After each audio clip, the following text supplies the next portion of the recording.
platforms. I'm really proud to meet with all of you here. And I'm a founder and CEO at Driven Global Consulting. Today, I would like to talk about the e-commerce market in Japan and how to penetrate the e-commerce market in this country as a foreign company. But before that, I want to give you a brief overview about our company, which is based in Japan. Driven Global Consulting is a business strategy consulting firm based in Japan. We at DGC support startups and SMEs through the process of planning, market entry strategy, business model transformation, business development, and also strategizing sustainable growth in a growing global marketplace. Our vision is always is connecting the global businesses and creating win-win business growth, also providing huge opportunities for both Japanese startups and SMEs, companies which want to go global, or any global startups or SMEs who want to enter to the Japan market. But about the today topic, which is kind of maybe fascinated for some of you guys, because I want to talk about one of the players in e-commerce market in the world, which is Japan. And I want to give you some headshots, also shots about the current situation in a pandemic, also what would be happen next after pandemic. So let me talk about the market share in Japan. As some of you know, it's the third largest e-commerce market based on the revenue in 2021, always growing market. Even in the e-commerce or other market, Japan is kind of the platform for other businesses. The e-commerce revenue is projected to reach to the $132 billion in this year. And also, we are predicting the compound annual growth rate between 2021 and 2025, about 8%, which may reach to the revenue of $184 billion by end of the 2025. As the total population of the Japan also is currently declining by 0.30%, but we always have users in e-commerce. Right now, we have more than 97 million users in this year, and it would be reached to 130 million users by end of 2025. And the leaders that they are key players in different segments of the Japan market, especially e-commerce market, that I want to talk about that a little bit. The B2C segment, the first and the number one right now in Japan, which is the Amazon Japan, and it's following by Rakuten, Kakaku, Yahoo Japan Shopping, and Zozotan in different industries. And for the B2B, we have Oscar, Ipris, Aperza, also Emides. These players on B2B are mostly industry players, and also they are manufacturing players, which are providing services for foreign companies easily. They are very user-friendly services for them. And for the C2C, we have Action, which is powered by Yahoo. We have Mercari, which is a ponytail always, and is the land for some VCs these days in Japan, also all around the world. And also we have Rakuma, which it's powered also by Rakuten Japan.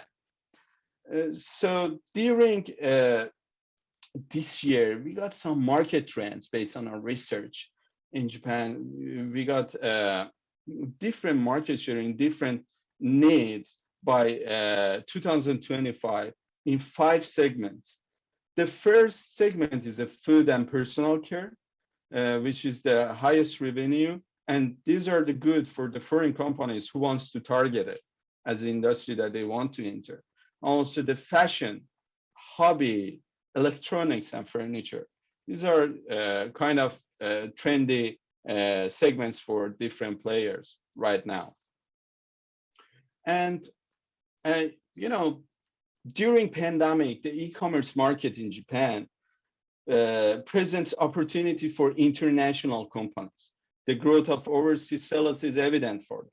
We got the very good resources from Shopify. It has growth from 350% by this year, just selling the goods from e-commerce outside of the Japan.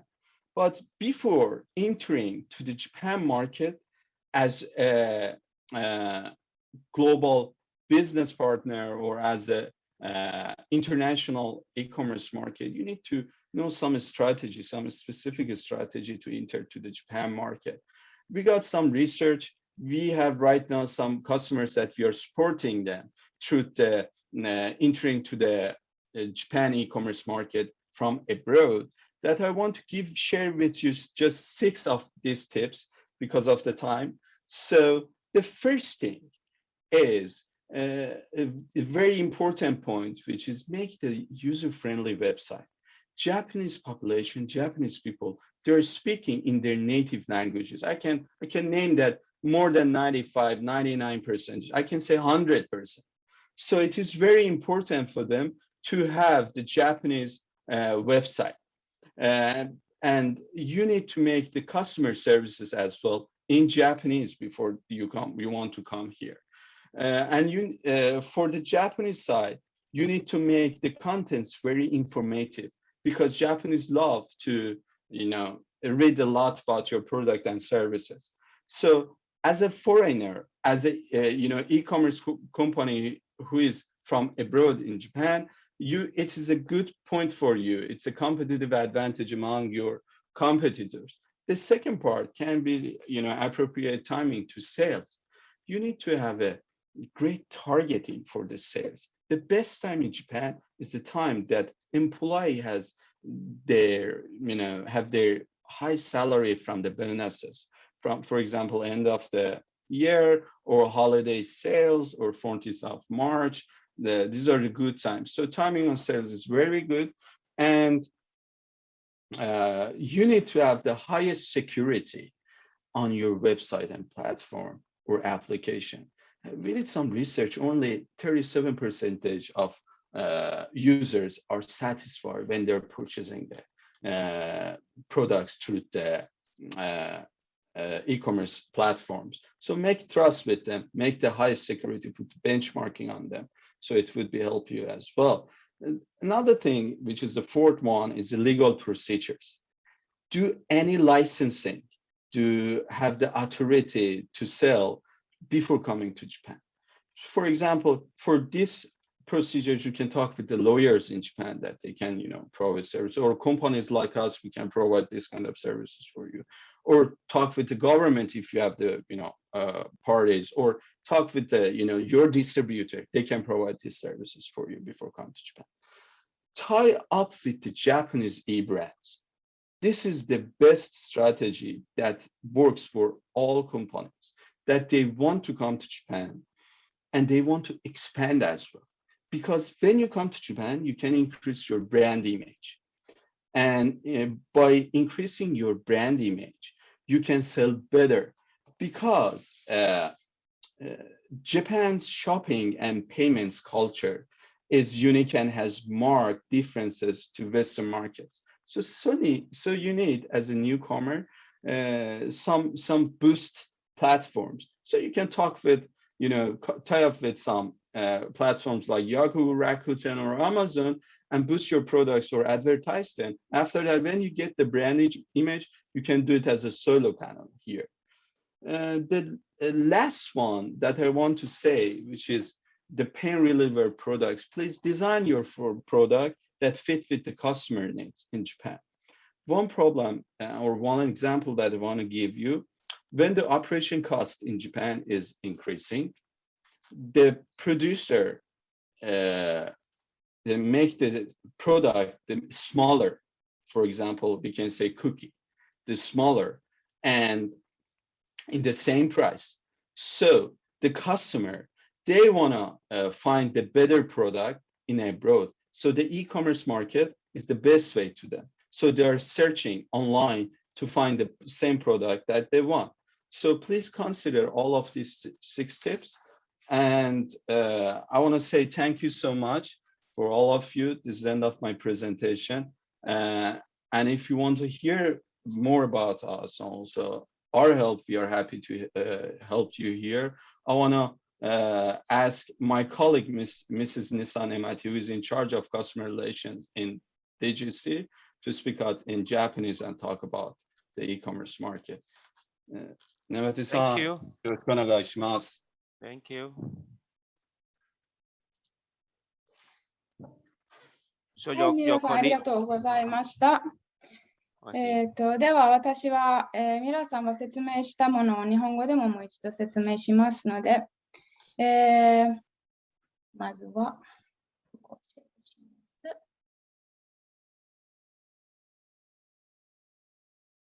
す。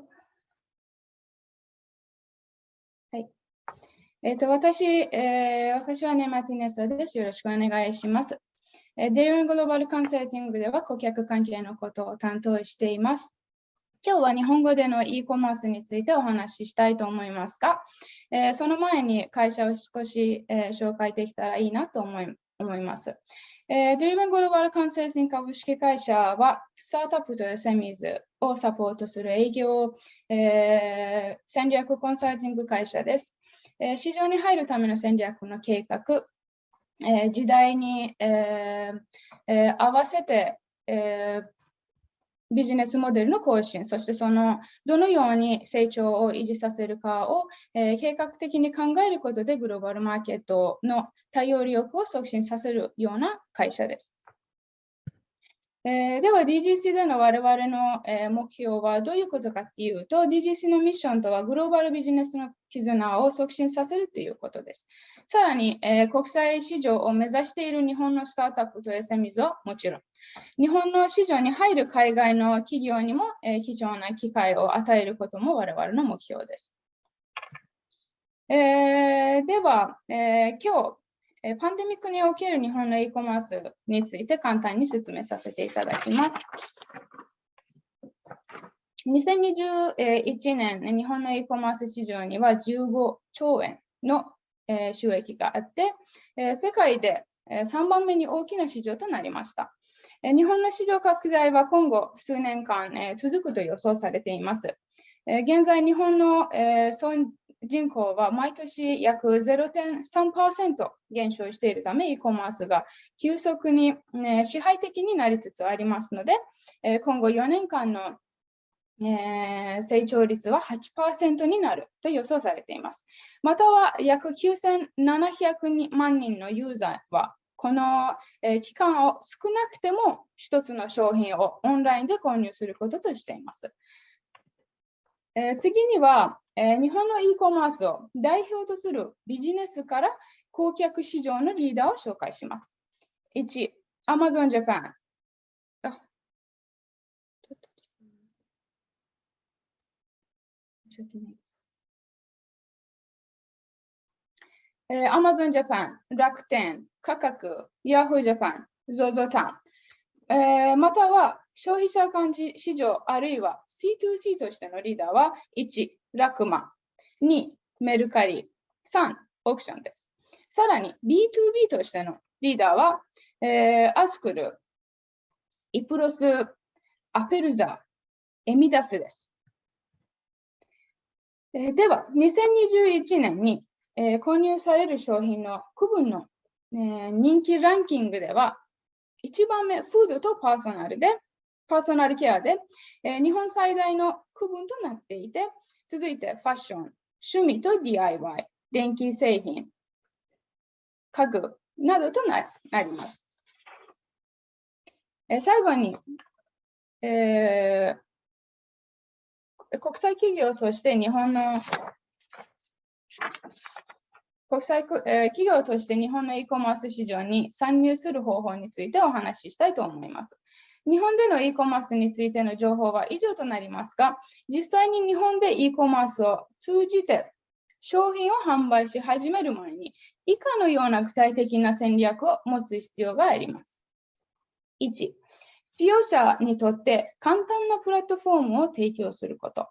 ウェブサイトやオンラインストアの日本語対応と商品やサービスについての情報を日本語で提供することが、大事です。つまり、ウェブサイトなどを日本語でも対応できるようにすると、お客さんとの信頼関係をよりよく築けることが期待できますし、競争相手の間で、優位性を与えたりもします。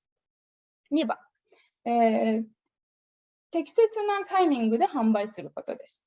日本人、消費者にとって最も適切なタイミングで販売すると、商品が売れるチャンスが上がります。例えば、従業員がボーナスをもらう時期や、ホリデーシーズンなどの時期です。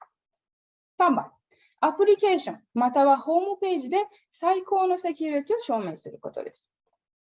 個人情報が漏れないようなホームページにしないと、お客さんとの信頼関係がなくなる恐れがあります。4番、日本での e コマースブランドと提携してブランドイメージを高めることです。日本のショッピングと支払い文化は独特っていうことで、欧米の市場とは大きく違います。地元の専門知識と、配信インフラを活用することなど、地域限定の特定がポイントとなります。例えば、Amazon、楽天、Yahoo などで可能であれば、それぞれの、中でスポンサー広告を実施することです。5番、日本で製品の販売を開始する前に、すべての法的手続きを検討することです。